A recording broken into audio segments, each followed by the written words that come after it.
Mais il y a des choses qu'il faut défendre, y compris des vulnérabilités, y compris des liens, y compris du vivant qui n'est pas qu'une matière qu'on extrait, ou qu'une ressource qu'on exploite, ni le vivant humain, ni le vivant non humain. Et ça suffit peut-être pas de le dire. Peut-être qu'il y a un moment où il faut aller plus loin.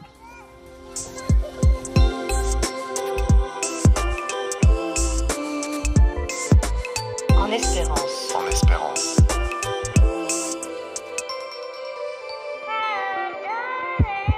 Bonjour à toutes et à tous et bienvenue sur En Espérance, un podcast coproduit par Regard Protestant et la plateforme Transition écologique et sociale de l'Église réformée vaudoise. Je m'appelle Marie Sénèque et avec Nicolas Lutti, nous sommes tous les deux engagés dans la transition écologique et sociale. Et nous avons envie de vous faire entendre les voix de personnes qui luttent pour toujours plus de justice, de spiritualité et qui nous aident à ne pas désespérer de l'humanité. Pour faire connaissance avec ces témoins d'espérance, abonnez-vous à notre podcast sur votre plateforme d'écoute, lisez notre newsletter sur Substack ou rejoignez le serveur Discord des podcasts de Regard Protestant. Vous pourrez y discuter avec d'autres auditeuristes des sujets qui nous animent. Les liens se trouvent dans les notes de l'épisode. Dans cet épisode, je vous propose de rencontrer Anne Lemaître. Femme aux multiples talents, elle déploie sa rigueur intellectuelle et sa sensibilité dans de nombreux domaines. Géographe de formation, elle a été enseignante durant de longues années. Aujourd'hui, elle est chercheuse dans le domaine des sciences de l'éducation, écrivaine et poète. Elle est également aquarelliste, continuant ainsi à nourrir une passion née dans l'enfance. Son monde intérieur, elle le partage par petites touches, dans ses illustrations comme dans les pages de ses livres. Si elle s'éclipse parfois du monde pour faire retraite, se perdre dans le bonheur de la randonnée ou se réajuster au cœur du silence, c'est toujours pour revenir vers les autres, dans la joie de partager et de transmettre ses trouvailles, ses trésors, et également les questions qui mobilisent sa réflexion. Dans cet épisode, nous parlerons de son dernier livre, Faire refuge en un monde incertain. Dans ce livre, elle met en évidence la tension qui peut nous habiter, entre le désir de se mettre à l'abri dans un cocon réconfortant et celui de s'ouvrir aux autres, afin de refaire ses forces au cœur de notre monde en crise. Avec Anne Lemaître, vous l'aurez compris, nous sommes invités à méditer sur notre rapport au vivant et notre manière d'habiter le monde, et ce, dans une forme de profondeur joyeuse. J'espère que vous aurez beaucoup de joie à la rejoindre dans sa maison, là où, connectée au plus intime d'elle-même, elle nous fait toucher à l'universel et à l'essentiel de ce qui fait la beauté d'une vie humaine. Et si c'était en cet essentiel, en ce lieu source, que nous trouvions la force de résister à ce qui détruit et entame l'espérance. Je vous souhaite une bonne écoute.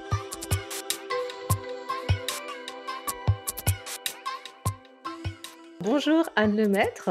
Bonjour Marie. Merci de nous rejoindre pour ce podcast. Tu es à Dijon, c'est bien ça? Oui, à Dijon, en Bourgogne. Et moi, je suis à Genève et toi, tu es dans ta maison, la fameuse maison dont on va beaucoup parler certainement. Voilà, dans ma bibliothèque, lieu refuge. Voilà, les auditeurs et auditrices ne voient pas les livres derrière toi, mais on voit que c'est cosy. Oui. En tout cas, je te remercie beaucoup d'être ici, d'être avec nous. Si j'ai eu envie de dialoguer avec toi, c'est parce que je trouve que dans l'univers francophone de la littérature spirituelle, tu es vraiment une chercheuse en quête d'une espérance qui soit audible. Et tu nous rejoins souvent vraiment, je trouve, dans notre quotidien et dans nos réalités d'occidentaux, souvent stressés et happés par l'actualité. Et j'aime beaucoup aussi ton rapport au langage. Tu aimes nommer les choses avec précision. Et ta capacité à observer le monde et à en saisir la beauté au cœur du langage n'est jamais pour toi une manière de le fuir. Au contraire, il me semble que plus tu arpentes le monde, plus la question devient brûlante pour toi. Comment y vivre à la hauteur de mon humanité? Puis alors que je t'ai téléphoné pour te proposer de participer à ce podcast, tu m'as appris qu'un livre allait tout juste sortir, et c'est avec joie que j'ai pu le lire et que je t'ai suivi au fil des pages, en quête d'un refuge, d'un faire refuge, et d'une tentative non pas désespérée mais espérée d'habiter le chaos actuel. Mais avant d'en parler, et pour entrer dans le vif du sujet, je te pose la question rituelle que l'on pose à chaque invité dans ce podcast. qu'est-ce qui pour toi aujourd'hui est ta plus grande source d'espérance? Alors je dois t'avouer que quand je me suis rendu compte que ça allait être la première question, ça m'a plongée dans des abîmes de perplexité et j'ai mesuré à quel point on pouvait évoluer au cours de sa vie, au cours de sa manière de penser. Peut-être qu'il y a quelques années, j'aurais dit que c'était justement la beauté du monde, la nature. Et là, il me semble, en faisant un peu retour sur moi, que ma plus grande source d'espérance, finalement, ça va être la capacité que nous avons à nous relier, les capacités que je reconnais dans mes frères humains à prendre soin, c'est-à-dire exactement l'inverse de nos capacités de destruction qu'on constate tous les jours, mais celles-là on les constate, mais on constate aussi justement ces capacités à prendre soin, à se relier, à s'engager et je pense que l'espérance, pour moi, elle est là. Elle est dans l'humain. Dans Malgré tout. l'humain. Et dans la reliance, donc dans la Et foi en l'humain.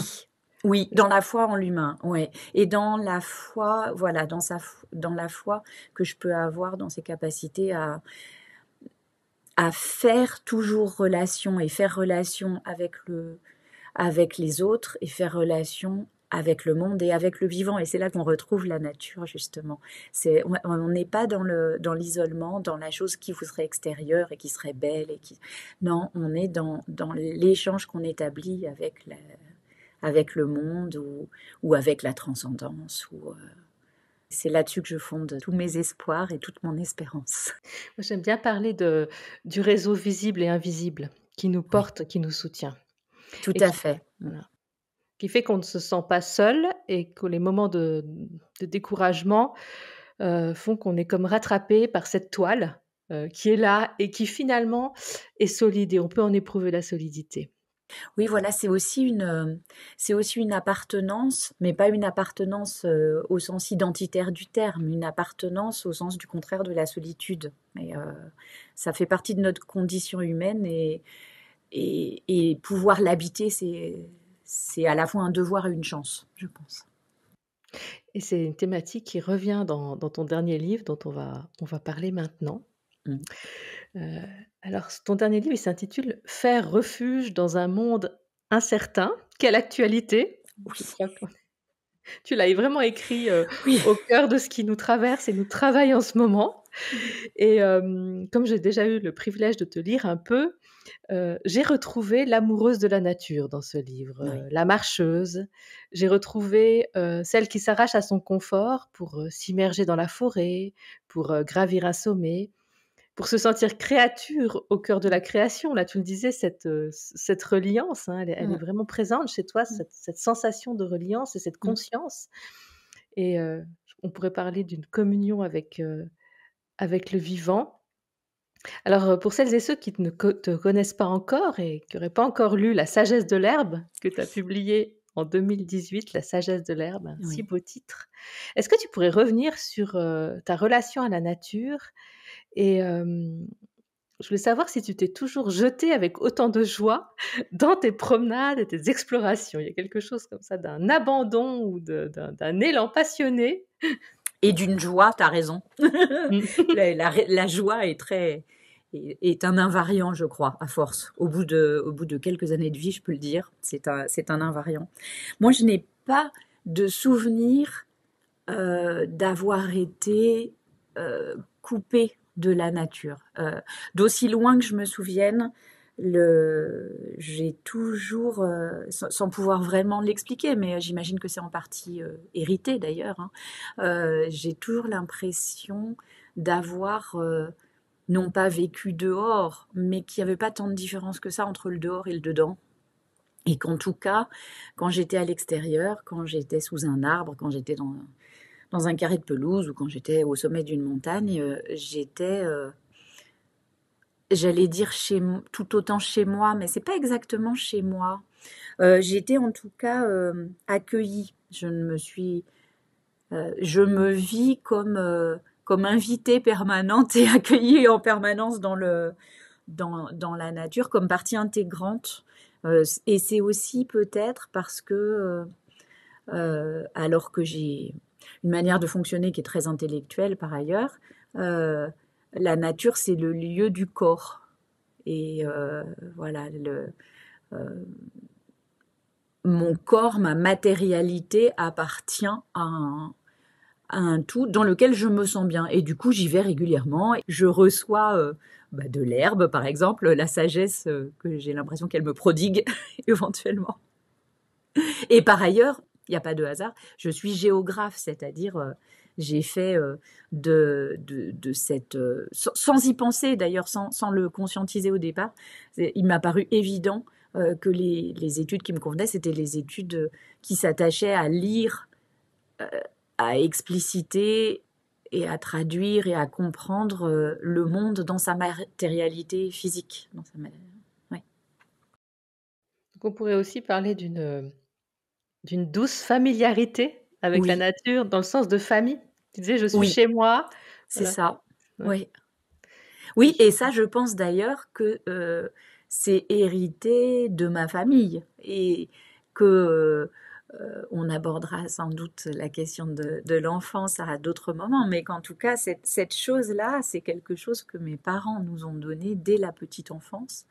Et j'imagine parce que eux-mêmes se sentent dans une relation simple à l'extérieur, à la nature. Et du coup, ils nous ont fait grandir dans cette simplicité de la relation avec le vivant et dans ce respect en même temps, dans cette écoute. Abordons donc cette question de l'enfance qui est très présente au Oui, début de ton livre. Donc dans ton livre, tu te saisis du concept de refuge et oui, tu nous tiens par la main et tu nous amènes dans ton exploration intellectuelle et existentielle. Et ça, tu viens de le dire, hein, tu as une dimension très intellectuelle, il y a beaucoup de citations, il y a toute une érudition, mais tu nous parles aussi du corps, des sens et de quelque chose de très matériel et oui, concret. Alors ça, c'est quelque chose qu'on retrouve hein, dans chacun de tes livres. Mais l'enfance, il me semble que, dans ton enquête, tu pars d'une expérience très ancienne, qui a comme un retour aux sources de l'enfance, en ce lieu où tu tisses des attachements premiers, où justement tu as tes premières expériences avec la nature, oui, mais aussi ce sentiment, hein, de sécurité que tu as déjà évoqué. Mais est-ce que tu oui. pourrais nous en dire plus sur, l'enfance comme refuge?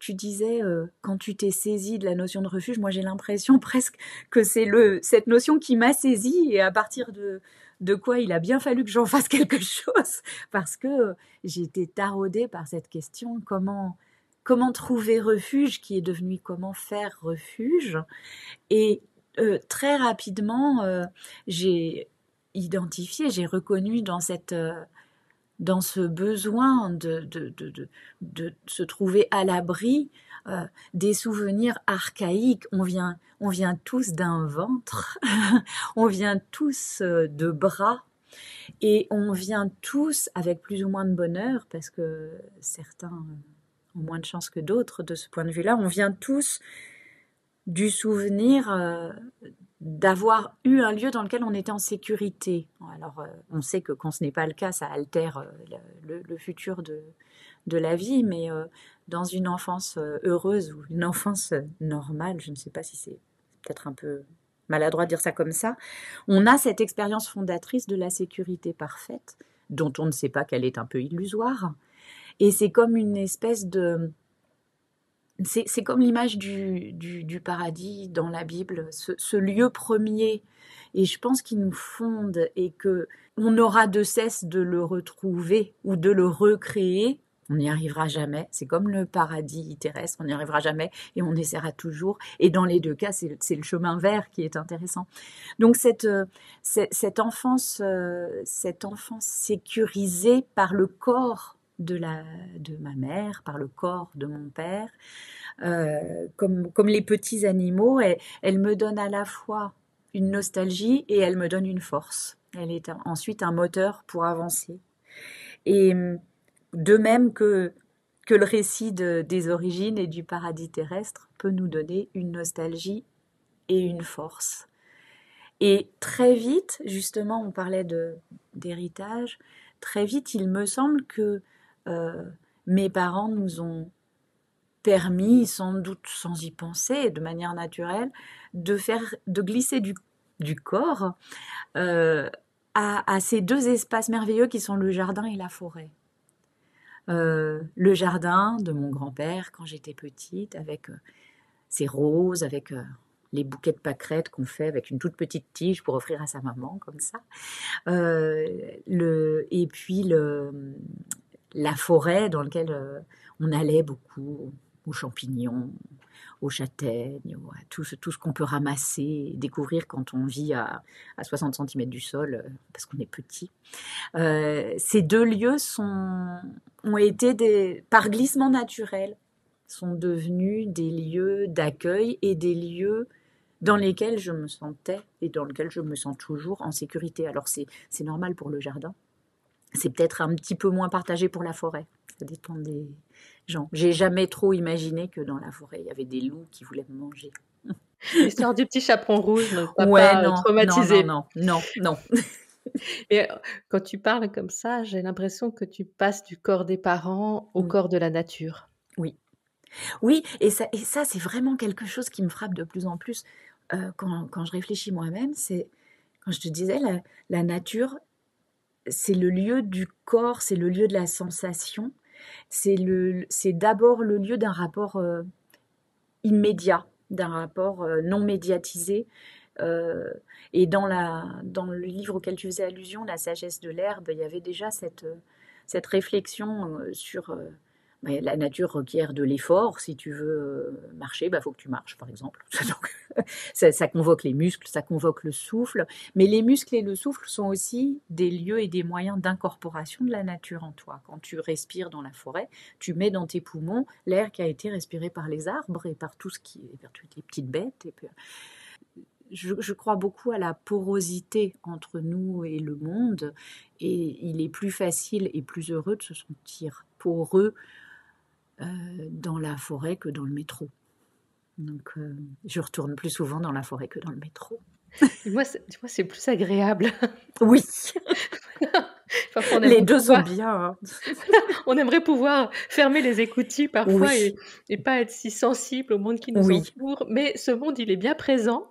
Et, et tu parles de cette notion de refuge. Et évidemment que le refuge est lié à la menace. Hein. On se réfugie pas si on n'est pas menacé. Tout à fait. Tu parles beaucoup de ce danger, de la menace. Et c'est vrai que tu écris ce livre dans un monde qui est tellement anxiogène pour nous aujourd'hui. Mais avant d'aller un peu plus loin, il y a une chose que je trouve très forte dans ton livre, et tu redis souvent ce mot d'indécence. Et je trouve que c'est bien qu'on le pose maintenant peut-être, parce que tu parles de ton lieu à toi, de privilégié, comme je le suis moi aussi. Parfois on n'en a pas toujours conscience, mais on est hyper privilégié de vivre en paix, d'avoir du confort, finalement d'avoir une vie quand même très, très tranquille au cœur de ce monde complètement chaotique. Mais on est rejoint par parce qu'on peut pas vivre dans notre bulle complètement fermée, et on est quand même rejoint par le chaos du monde. Et souvent, hein, dans ton livre, tu fais cet écho entre le chaos du monde, le tragique et l'horreur. Et comment toi, en fait, tu le vis aussi, comment tu vis en écho ce qui se passe dans le monde, mais tu dis c'est quand même souvent ça, il y a quelque chose d'indécent. Alors est-ce que tu peux nous dire un peu plus sur l'indécence? Cette envie, cette pulsion de trouver un abri quelque part qui peut nous saisir quand on se lève le matin et qu'on allume la radio et qu'on se dit mais c'est pas possible, elle est non maîtrisée, et elle m'a beaucoup interrogée parce que j'ai commencé par me dire mais où est-ce que je vais trouver refuge? Et j'insiste sur le terme de trouver parce que en fait, rapidement, j'ai réalisé que le refuge, nous y sommes, nous, privilégiés, occidentales, femmes de pays riches, ayant un toit sur notre tête et des droits de l'homme qui sont aussi les droits de la femme, ce qui n'est pas le cas dans tous les pays, etc. etc. Donc ça devenait complètement, ça devenait complètement indécent au regard de tous ceux qui n'ont pas cette capacité qui n'ont pas cette possibilité de trouver un abri, je me disais, mais est-ce que c'est un caprice d'enfant gâté, ce fait de vouloir, de vouloir trouver refuge? Et c'est pour ça que je suis passée, y compris dans le titre, de l'idée de trouver à l'idée de faire refuge. Parce que à partir du moment où on réalise que le refuge, nous y sommes, la question devient comment en prendre soin, comment prendre soin du refuge, éventuellement comment en sortir, et on en reparlera, je pense, et comment faire dans nos refuges la place pour ceux qui n'en ont pas, et à quel prix. On est à l'articulation, pour moi, entre le Dieu de l'Ancien Testament et le Dieu du Nouveau Testament. Dans l'Ancien Testament, dans les psaumes, le mot refuge revient tout le temps, et avec Dieu mon refuge, mon rempart, mon bouclier, mon roc, tout le vocabulaire de l'abri, et l'homme se plaçant en situation de demander le refuge à Dieu. Et puis voilà que il y a environ 2000 ans arrive un Jésus qui nous dit « Lève-toi, quitte tout et suis-moi ». C'est-à-dire exactement l'inverse, et qui dit « Le Fils de l'homme n'a pas d'endroit où poser sa tête ». Et alors nous, qu'est-ce qu'on fait?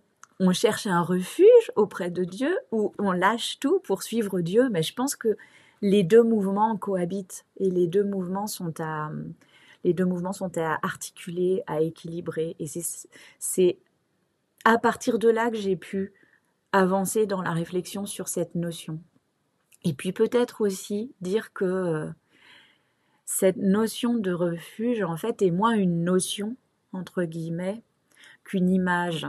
Quand j'avais écrit un livre sur le silence est une notion qu'on peut analyser intellectuellement, etc. Mais quand on parle de refuge, et je m'en rends compte en discutant avec les gens qui m'interrogent sur ce à quoi je réfléchis, le refuge, c'est d'abord une sensation. Ça convoque d'abord des sensations, des images. Et du coup, c'est sur ces sensations, ces images, et ces sentiments qu'il va falloir aller travailler.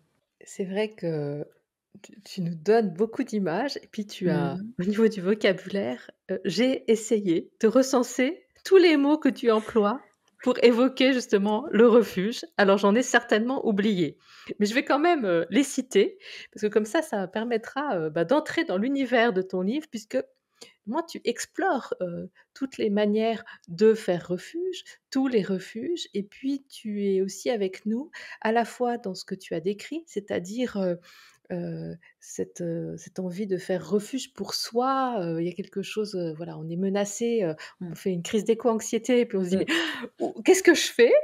Et puis en même temps, cette ouverture à la solidarité, au monde entier, et autant aux réfugiés climatiques, j'allais dire qu'aux oiseaux et aux insectes. C'est-à-dire comment, à partir du moment où je ressens ce besoin de sécurité, comment est-ce que je peux ouvrir ce besoin, qu'il en devienne en fait un désir de sécurité, et que je puisse partager ce désir de sécurité avec d'autres, et dire en fait vous avez aussi le droit de répondre à ce désir. Et il y a une solidarité. Je trouve très beau parce que tu reviens toujours comme ça dans ton livre entre ce refuge intérieur et spirituel, et puis ce refuge psychologique, et puis ce refuge matériel de la maison, et puis en même temps, j'irai la maison monde. Enfin, je ne sais pas si je décris bien ça. Et voilà, donc cette liste des mots, elle dit tout ça.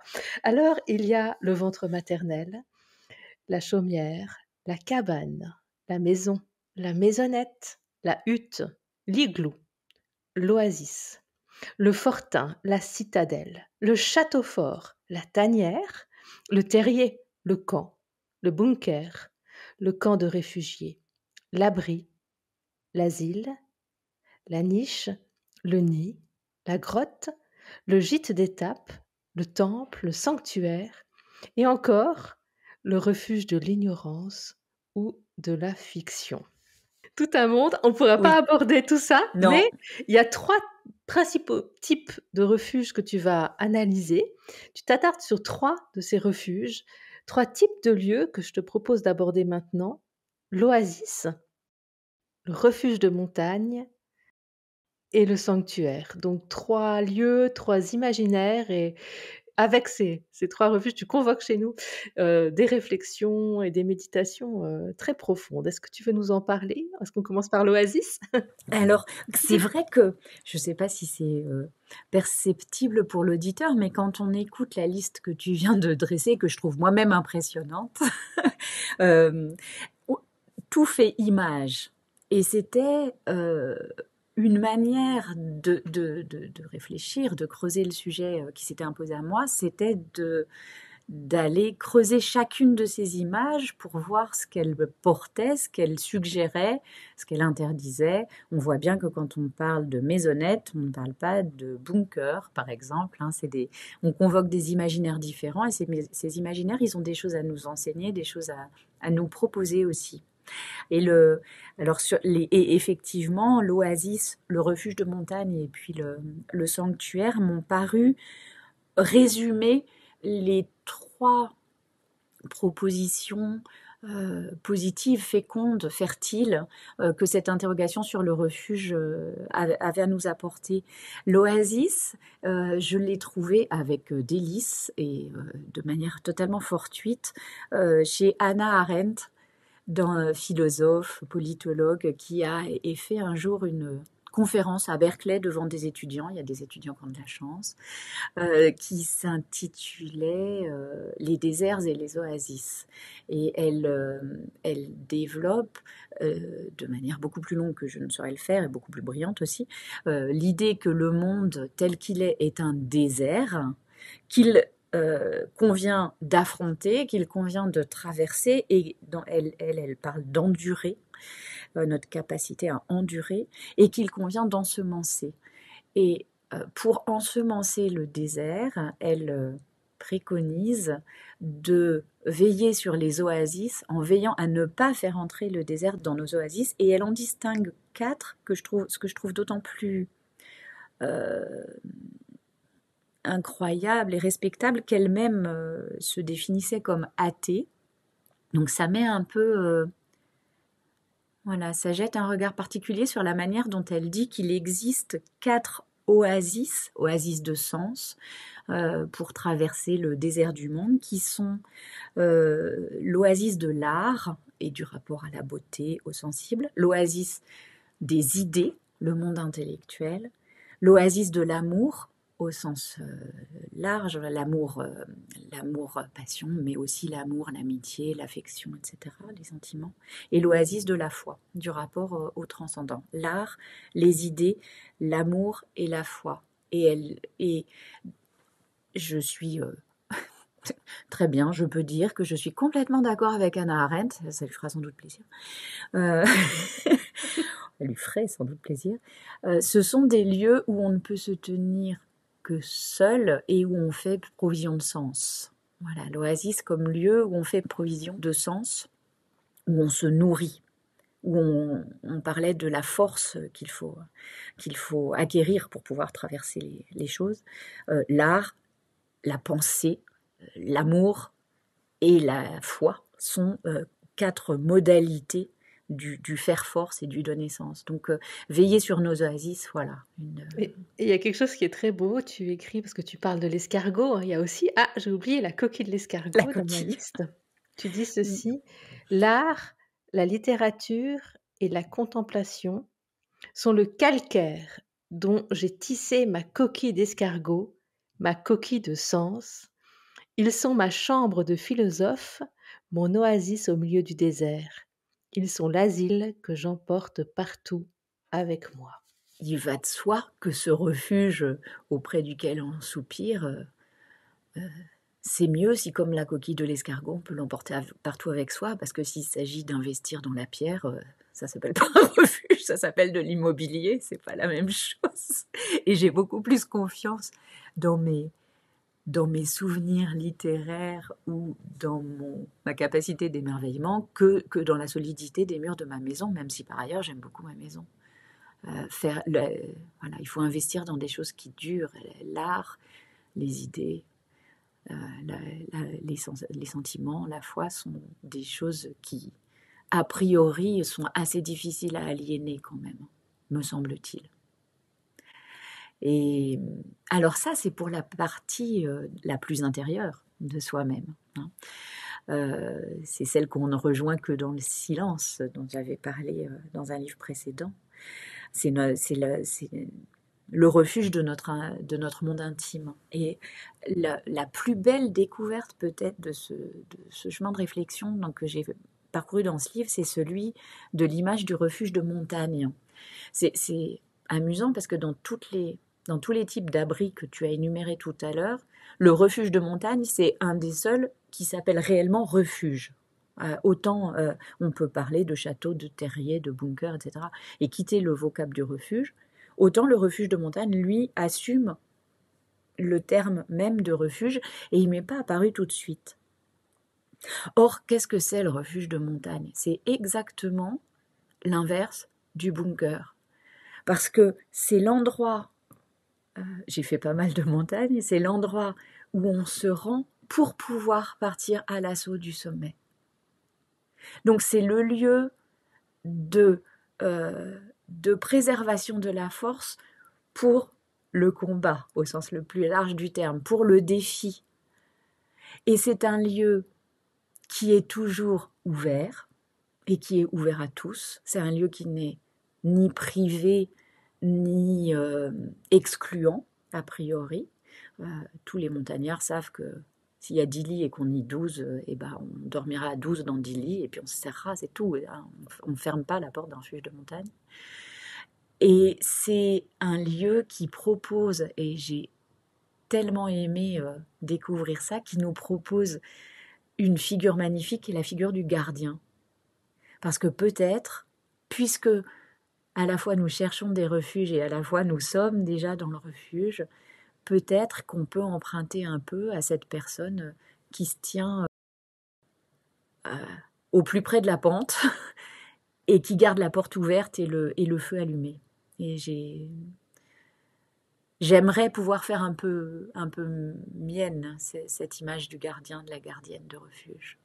Donc le refuge de montagne, un peu à l'image du nid de l'oiseau, nous enseigne que le refuge est toujours quelque chose de provisoire et voué à apporter davantage de vie, davantage d'élan.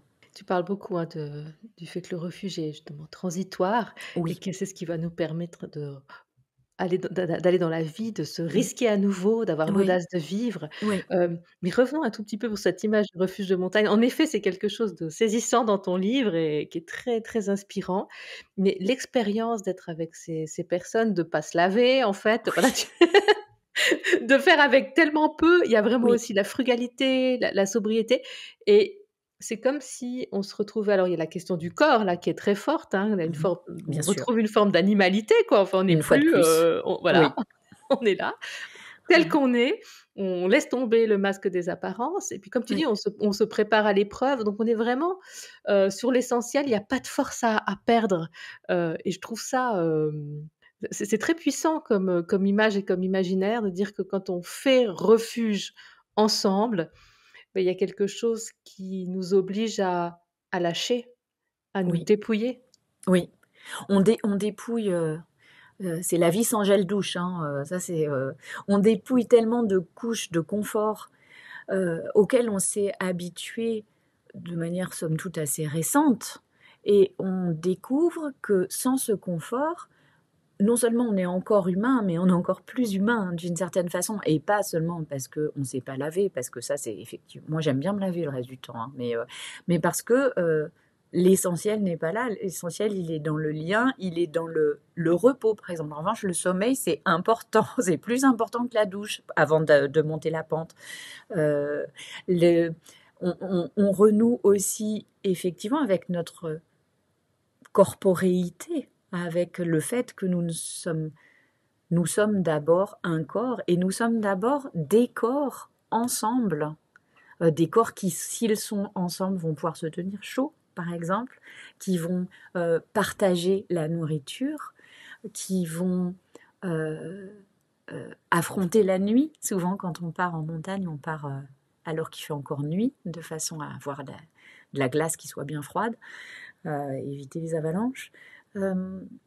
C'est, encore une fois, c'est du luxe. Le fait une fois de plus, on est des privilégiés, et le fait de pouvoir aller ne pas se doucher pendant 3 jours, c'est un luxe de privilégié qui a des loisirs, qui peut se rendre sur des lieux de villégiature, sur des lieux de vacances, mais c'est tout ce qu'on a à notre disposition pour apprendre la vie. Et le refuge de montagne nous apprend, à mon avis, quelque chose là, en nous apprenant que l'essentiel n'est pas de sentir le savon au jasmin, mais que l'essentiel, c'est de tenir la porte ouverte pour celui qui frappe. Comme tu le disais au début de ce podcast, d'être en lien, de soigner ce lien de solidarité. Et il y a peut-être que dans l'effort, l'épreuve, dans le fait de s'extraire du quotidien, qu'on va toucher à cet essentiel en nous. On a peut-être quand même un peu tendance à oublier qu'une des vertus premières, un des invariants anthropologiques, c'est la vertu d'hospitalité. Et le refuge nous amène à ça, et au fait que l'essentiel, ce n'est pas d'avoir suffisamment. L'essentiel est de partager ce qu'on a. On parlait de la Bible tout à l'heure. La Bible est pleine de récits de cette sorte. Et tous les mythes fondateurs, toutes les mythologies sont pleines de ça. Et s'il y a quelque chose qu'on a peut-être un petit peu de mal à trouver au XXe et au XXIe siècle, quand même, dans nos pays riches et qui sentent le savon au jasmin, c'est cette vertu d'hospitalité. Et il y a des lieux où elle s'applique encore, où les corps se frottent. La vraie vie, c'est rugueux, la vraie vie, ça frotte, et la vraie vie, parfois, ça sent pas le jasmin, mais c'est pas grave, c'est vivant. Faire place à l'autre réellement, c'est quand même quelque chose, peut-être qu'on n'apprend plus comme on l'apprenait avant, parce qu'il y a une forme d'égoïsme et puis de surconfort. Moi, je pense que le surconfort n'aide pas à rester dans ce lien, dans cette familiarité avec les autres humains et même avec les Oui. autres espèces d'ailleurs. Ouais. Il y a quelque Bien sûr. chose où on se coupe d'une hospitalité finalement avec nous-mêmes et avec une part mais tellement importante qui, voilà, comme Oui. l'enfant, on parlait Oui. de l'enfant, a besoin de cet Oui. attachement à l'autre, a besoin de sentir le groupe, a besoin de sentir, la puissance de la présence. Oui, tout à fait, tout à fait. Et le confort comporte ce risque-là de nous anesthésier d'un certain nombre de choses. C'est comme les doubles vitrages. C'est formidable, les doubles vitrages, mais c'est embêtant de ne plus entendre les oiseaux. C'est un choix à faire, mais de temps en temps, on peut les entrouvrir, les vitres, quand même. Oui, on a ce luxe de Mais oui, mais on revient à la porosité, hein, la oui, porosité c'est du ça. monde Ouais, et ouais, alors il y a un autre lieu où on vit une autre oui, forme de porosité, c'est le ouais, sanctuaire. voilà. Où là, où on s'ouvre à la porosité de la transcendance, du spirituel, où là, ce sont, je dirais, encore d'autres sens qui sont mis en route. Le sanctuaire, c'est l'espace sacré, l'espace au sens étymologique du terme, l'espace séparé, en fait. Euh, ça aurait été une réponse possible sur les sources d'espérance, hein. On aurait pu aller toucher du côté du divin, on aurait pu aller toucher du côté de la nature. Et en tout cas, moi, il me semble que j'applique dans ma vie ce modèle du sanctuaire, de l'espace séparé d'un ordinaire, d'un quotidien, et ouvert à plus grand que lui. On peut l'appliquer aussi bien à un temple qu'à une chapelle ou qu'à une forêt. Tout à l'heure, je parlais d'Hannah Arendt. Il y a un autre philosophe qui m'est cher, qui est Hartmut Rosa, qui est un philosophe allemand contemporain pour le coup, qui a forgé cette image de la résonance. Le fait qu'on risque actuellement de perdre cette capacité à entrer en résonance avec le monde. Lui n'a pas de pensée, n'évoque pas spécialement la transcendance dans sa pensée, mais il ne l'exclut pas. Et les religions avaient et ont en tout cas cette extraordinaire vertu de porter le souci de la résonance, de porter le souci du lien à autre et plus grand que soi, de lien. Marion Muller-Collard parle du parfait inconnu, je crois, dans son dernier livre. le, le Dieu comme le parfait inconnu, avec un P majuscule et un I majuscule. Alors le parfait inconnu, peut-être que c'est pas Dieu, peut-être que c'est pas un monsieur sur un nuage avec une grande barbe, mais quelque chose qui nous dépasse, qui éventuellement nous englobe. Il y a des lieux sur Terre qui sont des lieux voués par construction humaine, le plus souvent, à nous ouvrir à cette dimension-là. Et d'ailleurs, c'est pas, là encore, c'est une belle chose de se souvenir que ces sanctuaires, historiquement, étaient des sanctuaires aussi politiques, c'est-à-dire que, comme dans Notre-Dame de Paris, si on est dans la cathédrale, ici s'arrête la justice des hommes pour commencer la justice de l'Église, la justice de Dieu. Et on est en asile, en situation d'asile quand on est dans une cathédrale, au moins jusqu'à une période assez récente. Donc il y a un lien encore avec le sanctuaire, entre le sanctuaire et le refuge. Mais cette ouverture vers plus grand aussi. Et puis cette ouverture au monde, parce que c'est pour un temps se mettre dans un lieu hors du monde, mais finalement ce qui est nourri en soi de spirituel dans ce lieu, ce qui est mis en asile pour un temps, c'est comme dans le refuge de haute montagne, c'est pour retourner au cœur de la société et du monde.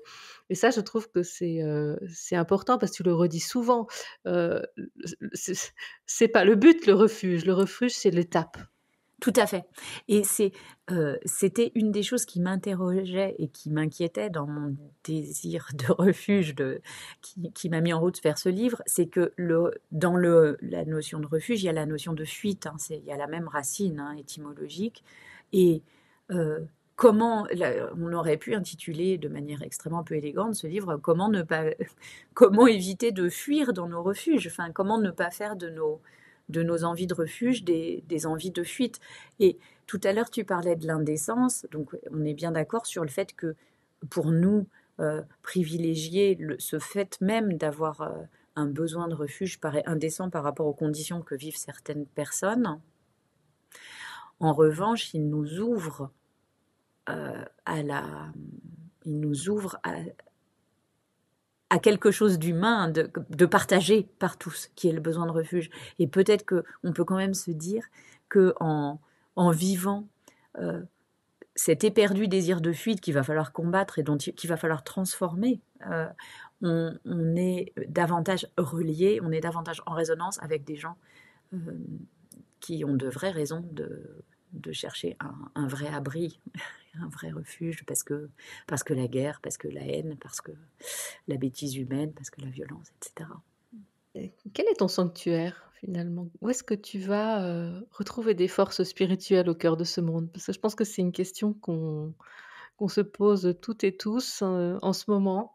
Alors, il y a un moment où c'est très beau, tu racontes que tu n'allumes pas la radio tout de suite le matin. Ouais.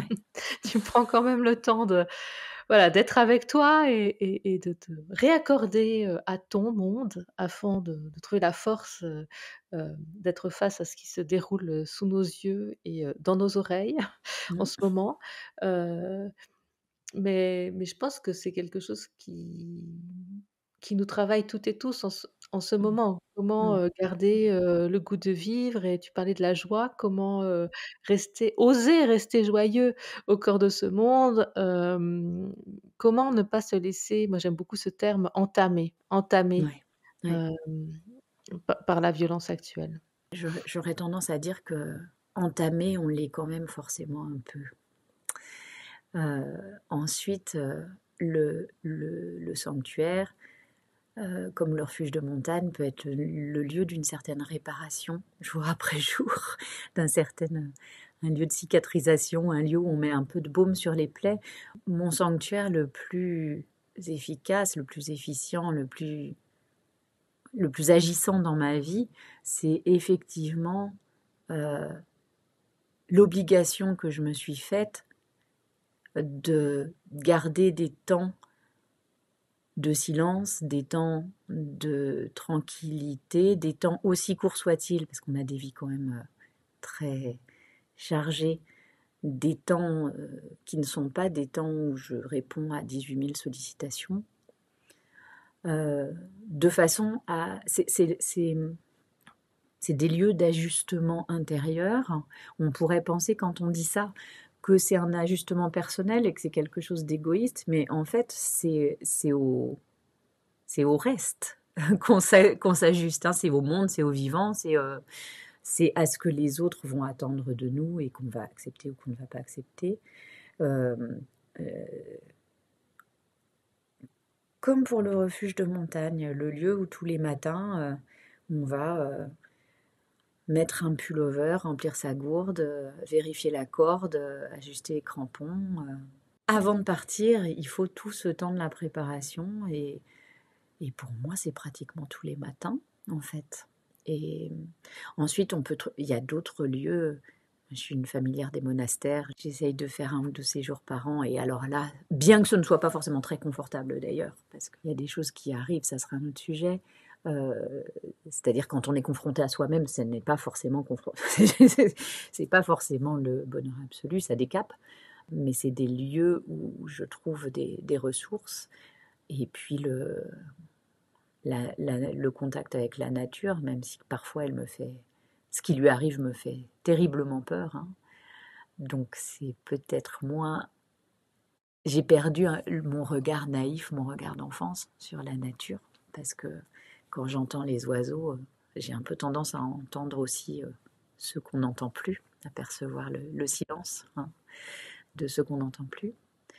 Mais voilà, le moment de chaque jour pour l'intériorité, le moment de chaque semaine pour aller marcher pieds nus dans l'herbe, et le moment de chaque année pour aller quelques jours vivre avec des gens qui ont choisi le silence et la vie spirituelle comme principe de vie.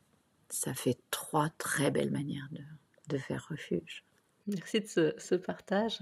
Et quand je t'entends, je me dis, pour garder notre sensibilité à la souffrance de la nature, des autres, pour garder cette porosité dont on parle souvent dans ce podcast, il est essentiel de faire refuge. Autrement, on n'est pas entamé, on est détruit, je pense. C'est aussi une réponse au sentiment d'indécence. Certes, il faut être conscient qu'on est plus privilégié que d'autres, mais si on ne fait pas refuge, effectivement, on est détruit, comme tu le dis, on se perd, ou on est totalement anesthésié, et la société ne manque pas d'anesthésiants à nous proposer, plus ou moins onéreux, plus ou moins licites, plus ou moins... On parlait du confort comme anesthésiant tout à l'heure. On a besoin des refuges, comme l'oiseau a besoin du nid, comme le montagnard a besoin de l'endroit où il va dormir avant la pente. Et il faut reconnaître ce besoin en soi. Il faut prendre soin de ce besoin en soi. Et il faut savoir sortir ensuite. Et puis, je pense que c'est aussi cette dimension de résistance qu'on nourrit en soi, résister. Oui, j'aimerais que ça soit vers ça qu'ouvre le livre. J'espère que... On ne sait jamais exactement ce qu'on écrit. J'espère qu'il le fait. En fait, il s'agit quand même, peu ou prou, à mon avis, de s'apprêter au combat. Et j'ai quand même l'impression, entre le moment où j'ai choisi le titre, Faire refuge en un monde incertain, et le moment où le livre est paru, c'est la semaine dernière, le monde est devenu encore plus incertain, plus violent, plus fou, plus terrible pour les gens, pour nos vulnérabilités et les vulnérabilités de tous. Et il me semble qu'il ne s'agit pas seulement d'aller se planquer quelque part et qu'il va falloir à un moment donné travailler du côté de l'engagement, y compris de l'engagement des forces, de ses propres forces. La question de la résistance est une question qui me travaille beaucoup. Et donc, peut-être que ça, c'est la première marche vers des engagements qui seront peut-être plus grands, mais en tout cas, voilà, comptons-nous et ne soyons pas naïfs. Alors, ça, je voudrais pas que ça paraisse guerrier, j'ai pas du tout l'intention de m'engager dans l'armée, j'en serais bien incapable. Mais il y a des choses qu'il faut défendre, y compris des vulnérabilités, y compris des liens, y compris du vivant qui n'est pas qu'une matière qu'on extrait, ou qu'une ressource qu'on exploite, ni le vivant humain, ni le vivant non humain. Et ça suffit peut-être pas de le dire. Peut-être qu'il y a un moment où il faut aller plus loin. C'est une grande question, cette question de la résistance et de l'engagement. Ce sera peut-être le livre d'après. Mais c'est ce que j'allais dire. Mais c'est aussi, peut-être, je me dis, c'est peut-être une question à laquelle on a à répondre ensemble. Oui, Alors par ton livre et puis aussi par ce podcast, on a envie de prendre soin de ce réseau justement de personnes qui ont envie de résister pour l'essentiel, pour ce qui leur tient à cœur, pour un profond humanisme, parce que c'est ça en fait, hein, qui aujourd'hui, oui, est menacé. Et hem et je trouve que cette question, c'est beau de se la poser ensemble, même si oui, on n'a pas, des réponses toutes faites, mais peut-être que nos auditeurs et nos auditrices nous mettront quelques messages sous ce podcast, oui, pour nous donner des impulsions. Hem, Parce que je pense que le discernement de savoir, comment m'engager, où est ma place comment je peux contribuer est quand même assez essentiel et c'est souvent au cœur du dialogue et au cœur de ce qui nous arrive, hein. Tu disais que le refuge, c'est venu à toi, cette question. oui, Parfois la question de l'engagement, elle vient à nous, c'est-à-dire qu'on est interpellé et puis c'est le moment où on va devoir dire oui ou non. oui, Mais moi, je crois beaucoup, au kairos et à ces moments d'interpellation où finalement la résistance, est une évidence. C'est pas une oui, construction, c'est pas une volonté, c'est pas mais voilà, comme tu le dis dans ton livre, on se tient prêt, on se tient prête. oui. On sait qu'il y a quelque chose de l'ordre du combat qui va certainement, arriver et puis, voilà, je pense que la confiance est tellement importante dans ces cas de faire confiance à ses ressources internes pour pouvoir répondre à ce défi. Un magnifique livre de Pierre Bayard qui fait une expérience de pensée. Il se pose la question, c'est le titre du livre, aurais-je été résistant ou bourreau? Et voilà, c'est une question, moi, que j'ai toujours dans la tête. J'ai enseigné l'histoire pendant des années en plus, donc la question de la résistance et de la collaboration, c'est une question qui était forcément présente, et dans le dialogue avec les adolescents aussi. Et il en ressort cette idée qui est qu'en fait, on ne choisit pas a priori, mais que tout est dans que va-t-on faire au moment où la chose arrive? Comment va-t-on réagir? Le kairos, comme tu dis. Et en revanche, ce que nous permet le refuge, ou ce que nous permet la réflexion sur le refuge du moins, c'est de se dire, c'est ce que je fais, qu'il est important de travailler sur nous de façon à optimiser les chances de bien réagir, de réagir du côté qui nous paraît juste et non pas de nous laisser dominer par la peur ou par toute autre pulsion mauvaise, enfin oui, oui, oui, ou mauvaise, hein, passion triste, etc. Le jour où ça arrivera, est-ce que je serai prêt à bien réagir? Et ça, c'est la seule question qu'on peut porter finalement. Si il arrive quelque chose, qu'est-ce que je fais? Qu'est-ce que je fais dans le réflexe? Qu'est-ce que je fais sans même me poser la question? Parce que les questions, je me les serais posées avant, et donc j'en serais plus là, je pourrais répondre. Et peut-être que, oui, c'est ça, c'est le préalable à l'engagement, il est là. Oui. Et comme tu dis, dans le lien. Tu as tout à fait raison, votre podcast sur l'espérance fait partie de ces choses qui participent à dire tu n'es pas tout seul à te poser la question, tu n'es pas... ça se pense ensemble, ça se vit ensemble, et on est plus fort, et en même temps, on invente de nouvelles manières, on renouvelle un peu nos manières de faire du lien, de faire nos vies, voilà, et on unit nos forces. Ouais et l'espérance, elle est collective. Elle est vraiment Exactement, voilà, oui, on peut pas être espérant tout seul dans son coin non, finalement non, et ça, c'est quelque chose que je découvre aussi avec ce podcast et je pense qu'aussi l'idée qu'on a eue de le mettre en route, c'était ça, c'est dire aujourd'hui mais dialoguons ensemble, prenons soin de ce réseau, et posons-nous, ces questions et osons ne pas avoir de réponse ensemble, mais au moins on se les est posées et puis au moins on a comme tu dis, on a fait le chemin et tu le dis beaucoup là, toute la question du refuge, c'est un cheminement. hein. C'est Oui, vraiment, ouais, on est sur ce chemin de vie. Pour parler de ouais, chemin de vie, si tu es d'accord, j'aimerais revenir avec toi sur ton livre, précédent, enfin encore parce que c'était Le Silence, mais enfin celui d'avant encore, c'était Le Jardin nu. oui. Voilà, et on s'était rencontrés autour de ce livre Oui, d'ailleurs qui oui. m'avait, énormément, touchée.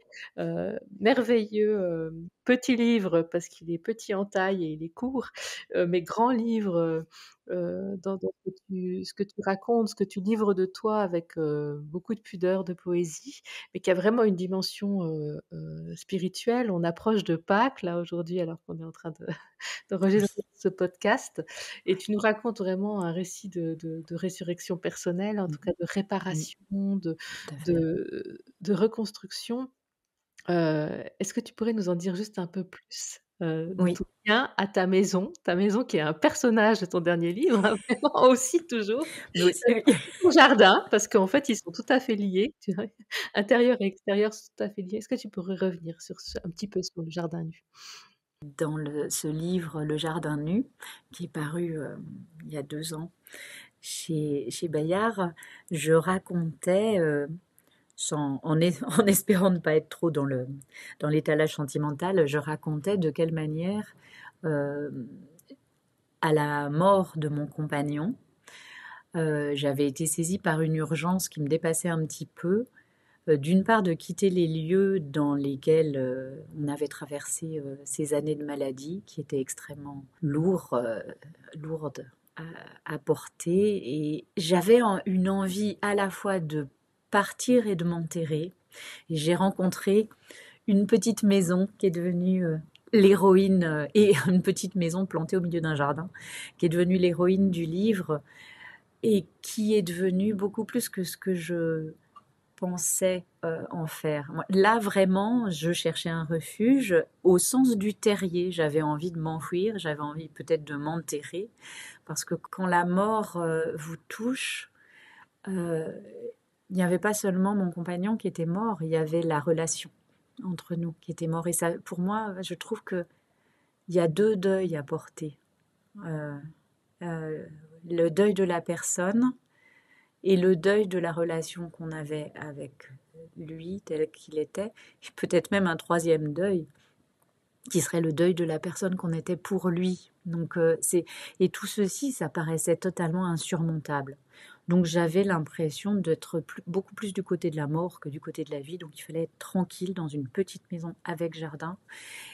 Et ce jardin surtout est venu me chercher au fond du trou, au fond du terrier, parce que juste dans ce jardin, tout était vivant. Et qu'à partir de là, je ne pouvais que constater que moi aussi je respirais, que moi aussi j'avais éventuellement, je pouvais pas faire grand-chose, mais je pouvais quand même tondre la pelouse ou tailler le lilas, que même si j'avais l'impression que plus personne ne me parlait, il y avait des oiseaux qui chantaient et que j'étais tissée, en fait, j'étais incorporée de ce vivant-là. C'était une expérience étonnante parce que c'est une expérience vraiment du malgré moi, du vivant malgré moi. Quelquefois, on dit qu'on ne revient jamais de la même façon. Enfin, évidemment, quand on a rencontré la mort, on est transformé. Mais c'est encore plus que ça. C'est quand on a rencontré tu as parlé de résurrection. Je ne suis pas loin de penser la même chose. Ce mouvement de renaissance, de résurrection, m'a profondément transformée. Oui. Et je suis toujours dans cette maison-là, 7 ans après, et son histoire continue, et nos 2 histoires sont mêlées, et le jardin et la maison ont toujours des choses à m'apprendre, dans la porosité dont on parlait. Tout à fait. Et ce qui m'a beaucoup touchée, c'est que, donc à la fin du livre, désolée, je fais un peu de c'est un spoiler, mais c'est tellement fort parce que j'avais envie de t'entendre là-dessus. C'est que finalement, ben, cette maison, ce jardin, c'est ton lieu de renaissance, il y a les chats, il y a les fleurs, il y a les oiseaux, enfin, et maintenant il y a une personne à côté, c'est-à-dire que la maison d'à côté, elle est habitée maintenant par une amie. Et c'est comme si après, avoir été réparée par ce vivant qui t'a convoqué, et ben, maintenant tu vas pouvoir, faire refuge avec une autre qui est-ce que tu peux nous parler de cette Oui, sororité et oui. de cette belle surprise de la vie? Ça, c'est un cadeau et une surprise incroyable. Et c'était pas scénarisé. Quand j'ai commencé à écrire ce livre sur le refuge, la maison appartenait encore à un vieux monsieur grognon. Et il s'est trouvé que la maison voisine, avec le jardin mitoyen, s'est trouvée en vente et qu'avec une de mes amies très chères, avec qui je compagnonne depuis 23 ans maintenant, je crois, c'est dire si on se connaît, on s'est dit qu'il y avait, déjà une occasion, une opportunité pour elle d'investir dans l'immobilier, pour reprendre ce qu'on disait au début du podcast, mais surtout pour peut-être inventer un nouveau mode de vie dans lequel on est davantage relié et on s'appuie sur nos liens, justement. Une autre manière d'inventer nos modes de vie dans quelque chose, dans un monde précisément incertain, fluctuant, et où d'année en année, on voit bien où sont nos vulnérabilités personnelles aussi. Peut-être que l'amitié, la sororité, j'aime énormément ce mot, comptent au nombre des choses les plus solides de ma vie. Et on pouvait imaginer, et ça se concrétise depuis quelques mois maintenant, de manière la plus matérielle qui soit, on pouvait envisager d'unir nos refuges et par là de démultiplier leur capacité d'ouvrir leurs portes et leur capacité d'accueil. Et de concrétiser aussi d'une certaine manière, de matérialiser cette porosité nécessaire, cette hospitalité nécessaire, se prendre soin l'un de l'autre. Elle est arrivée elle a 2 garçons de 8 et 10 ans qui courent partout, qui sont formidables, qui font du vélo, c'est du vivant, c'est aussi vivant que les chats, que les merles, que les pissenlits qui envahissent ma pelouse. Et tout ceci, je me rends compte que ça attire. C'est-à-dire que c'est peut-être une dimension du refuge que je n'ai pas encore explorée, mais je pourrais déjà faire un 2e volume. Ça fait phare, ça fait petite lampe allumée dans la nuit. Je me rends compte à quel point, oui, ça attire des gens, ça leur donne envie de venir se poser au jardin, sur le canapé, ou de partager aussi bien avec ma voisine qu'avec moi des moments tellement plus intenses de vie. Je crois que le temps est fini de la solitude. Je pense qu'on s'en sortira pas seul. Moi, je vivais seule avec mes merles et mes chats. Et je pense qu'il est très très urgent de mettre fin à la solitude. Et ça s'est présenté comme ça fait profondément sens pour moi. Je ne sais pas si c'est très clair parce que l'expérience est en cours et que je n'ai pas encore trouvé tous les mots pour rendre compte de cette expérience-là. On a peu de modèles finalement de cette fois-ci. Les béguinages peut-être. Oui, ça c'est un on va modèle vers ça. Oui. inspirant. Où chacun peut faire refuge et faire retraite chez elle, chez lui. Et puis, on a des moments d'espace commun, de vie commune. Et ça, c'est vraiment toutes ces expériences de cohabitation, de colocation, de vie communautaire qui sont en effet totalement à construire et toujours à construire parce qu'en fait, ça évolue en permanence. Bien sûr, bien sûr. Oui. Et qui sont aussi des moments qui sont aussi des occasions de mutualisation, de partage. Par exemple, on a une seule voiture. C'est bon pour la planète aussi. On a une seule machine à laver. Pourquoi en avoir 2 ? Enfin, voilà. Et je pense qu'il y a des choses passionnantes à inventer. Et je ne compte même pas le nombre de gens qui ont dit s'il y a une 3e maison qui se libère dans la rue, vous nous faites signe. Mais ensuite, ça, il faut en discuter parce qu'on peut pas faire ça avec tout le monde aussi. Il faut être très au clair sur la manière dont on se respecte mutuellement dans nos individualités, dans nos besoins de solitude aussi. Oui, c'est précieux parce qu'autrement C'est Oui, compliqué. En tout cas, oui, je trouve que ça donne une très belle fin au livre et on attend la suite, hein. Alors on attend le incroyable. prochain livre sur, ces Voilà. 2 maisons Oui. qui sont, lieu de Oui. vie, lieu Ouais. d'espérance et ouais, magnifique. Puis pour finir, j'avais envie de te poser la dernière question rituelle. Alors on en a une au début et une à la fin où, voilà, en espérance, nous on le comprend comme être, en fécondité de quelque chose, hein, quelque Oui. chose qu'on ne voit pas encore. Oui. Et j'avais envie de te demander quelles sont pour toi aujourd'hui les fécondités que tu vois au cœur de ce monde et on pourrait dire les refuges d'espérance. Mais, je ne résiste pas à l'envie de lire ce que tu dis de des lieux justement, de ces lieux d'espérance parce que ça Oui. définit tellement, Mmh. ce qui est en lien avec cette question pour nous. Chaque lieu est porteur de dynamiques naturelles et humaines, constituées de la multitude des relations entre ces diverses composantes. Relations que leur complexité même rend indénombrables. Délaissant pour un temps l'horizon désespérant de la catastrophe annoncée, c'est sur ces dynamiques qu'il s'agit de porter notre regard et nos énergies, car là, et là seulement, il nous est loisible d'agir. Là où la vision globale nous fait baisser les bras, la vision locale nous incite à mobiliser nos forces. Alors, dans la droite ligne des lignes que tu viens de lire, moi, il me semble que il n'y a pas d'autre refuge d'espérance que le proche, que le familier, que le local, que ce qui nous est donné en responsabilité, c'est voilà, nos liens proches avec tout ce qui nous entoure, tous ceux, toutes celles qui nous entourent, et puis le, le vivant qui nous entoure, les espaces qui nous entourent. Euh, c'est l'image, c'est l'image du feu aussi. Il suffit qu'il y ait une seule bougie qui soit allumée et elle a les capacités d'embraser le monde. Euh, le, c'est Baptiste Morisot qui a utilisé l'image de la braise. On est tellement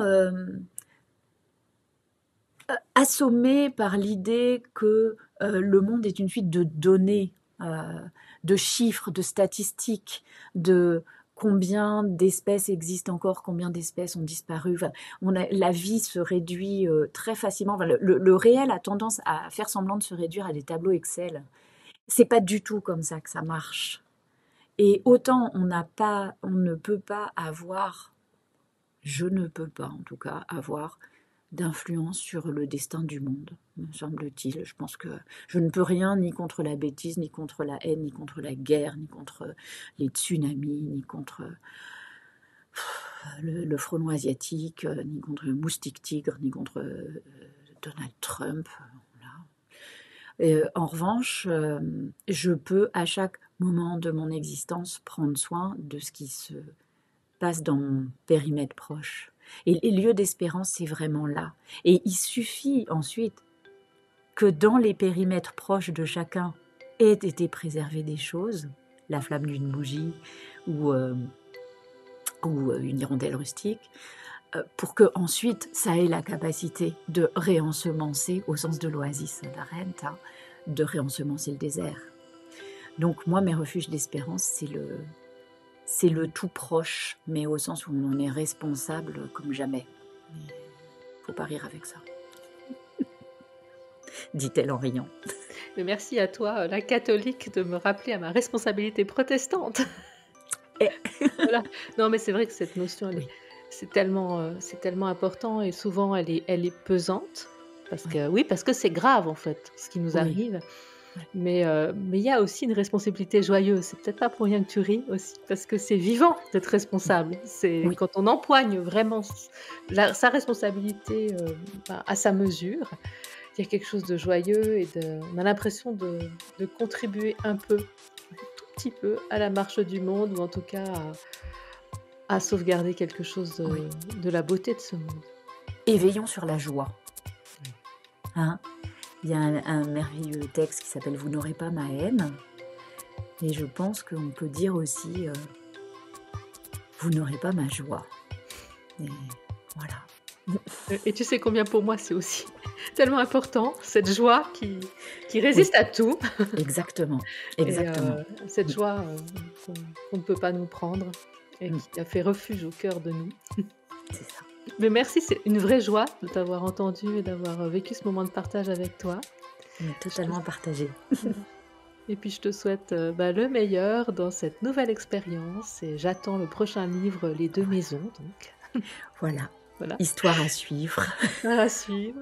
Oui. Et on dit aussi au revoir à nos auditeurs, à nos auditrices. Et restons en espérance. Merci Marie.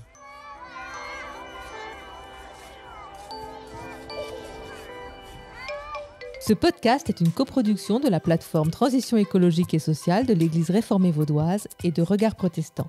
Si cet épisode vous a plu, partagez-le autour de vous et n'hésitez pas à mettre des étoiles sur Apple Podcast ou à laisser un commentaire sur Spotify. Faites-nous part de vos retours en nous écrivant à podcast@enespérance.ch. Vous pouvez aussi vous abonner à notre newsletter sur Substack, nous suivre sur le compte Insta de Regard Protestant Podcast et rejoindre notre serveur Discord pour discuter avec d'autres auditeuristes des sujets qui nous animent. Tous les liens sont dans les notes de cet épisode. Nous remercions Laurent Bazard pour l'habillage sonore et Héloïse Basselet pour le montage vidéo de ce podcast. Nous vous donnons rendez-vous dans 2 semaines pour un nouvel épisode. En attendant, on vous dit à bientôt et surtout, restez en espérance.